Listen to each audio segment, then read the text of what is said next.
I move motion 13, motion 14 and motion 15. That is the motion for a by-election in Dublin South, a motion for a by-election in Waterford, a motion for a by-election in Donegal South West. Ceann, we've had this before in the House. This is actually more than a debate about individual constituency vacancies, because by failing to hold these three by-elections, this government, running scared before the people, is actually denying democracy to the people of the country, including these three constituencies.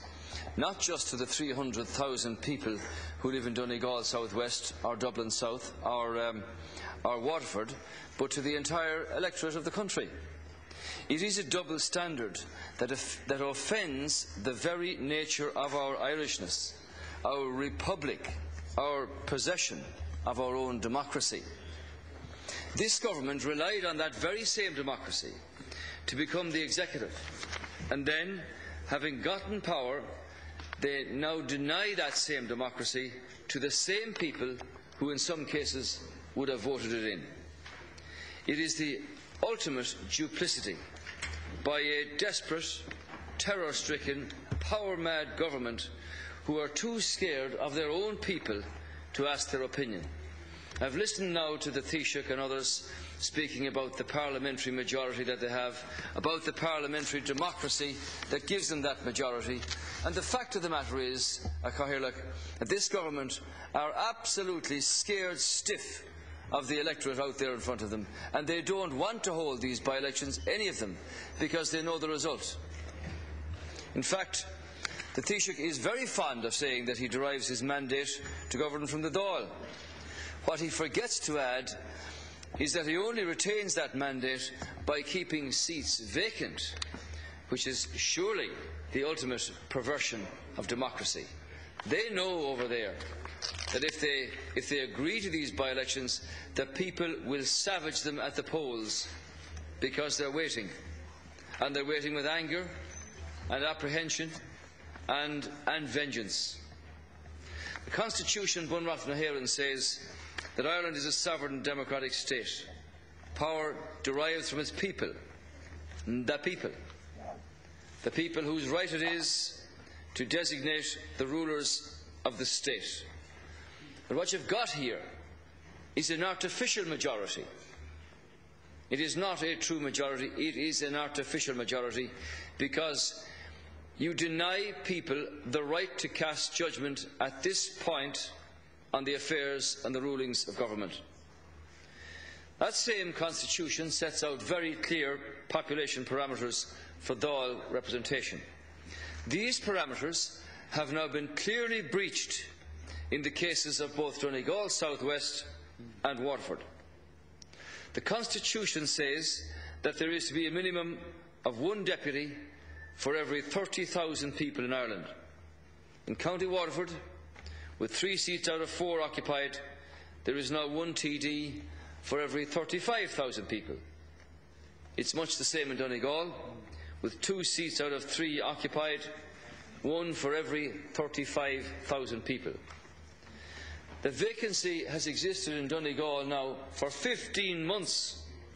15 months, which is a quarter of the lifetime of any Dáil.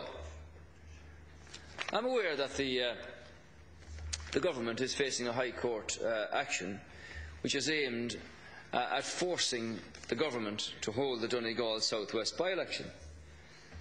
And I'm appalled that at a time when 80 families are having their electricity supply cut off every day, that the government sees fit to spend taxpayers' money on going into the High Court to defend their artificial majority and give the 2 fingers to the people in Donegal South West and say, you don't need a by-election, we're well able to conduct our affairs without you. That is the ultimate kick in the teeth for the electorate in Donegal South West.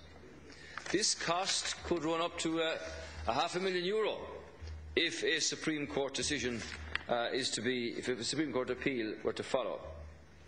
Now, I've commended Deputy O'Callaghan's party for actually taking the initiative here and taking this to the court. There have been some media indications that the government might decide to indicate the date for this by-election to take the sting out of the overall situation. If the government does so, but fails to name a date for the by-elections in Waterford and Dublin South, I want to put you on notice today, Cathaoirleach, that this party, the Fine Gael party, will lodge papers in the High Court immediately to challenge the government on behalf of the people of these other constituencies. It is sad, actually, that the business of this House, treated with contempt by this government and denigrated to be a forum that they do not want to be in at all costs, has to be taken elsewhere to vindicate the democratic rights of our people. But if that's what is necessary, that's what will be done. I think the government whip should bear in mind that people out there in their thousands, feel lost, confused, and fearful and anxious because of the directionless leadership of this government over the last number of years. From that point of view, the people in any constituency and in every constituency are waiting with a vengeance for this government, be it next week, in 3 months' time, or in 6 months' time. If this government had any courage, they would stand up and say, we'll go to the country now, but all we're asking here is that you name a date and consent to hold these 3 by-elections. The Taoiseach knows well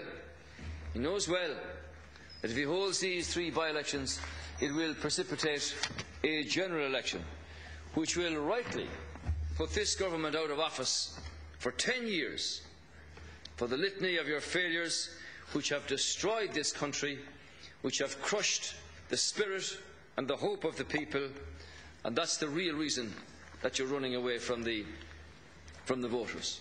As far as we're concerned, we've got 2 of our 3 in situ, Senator Coffey down in Waterford, Barry O'Neill from Donegal South West, and we have another waiting in the wings in Dublin South to contest along with Deputy Shatter and Deputy Mitchell.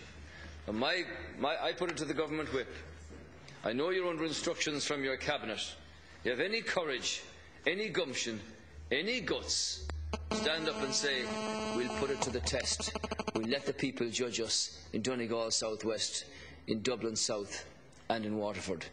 You know your answer, because this government now is comprised of a cabinet of cowards to face the people in the ultimate test, that of the ballot box. Deputy Eamon Gilmore and the Deputy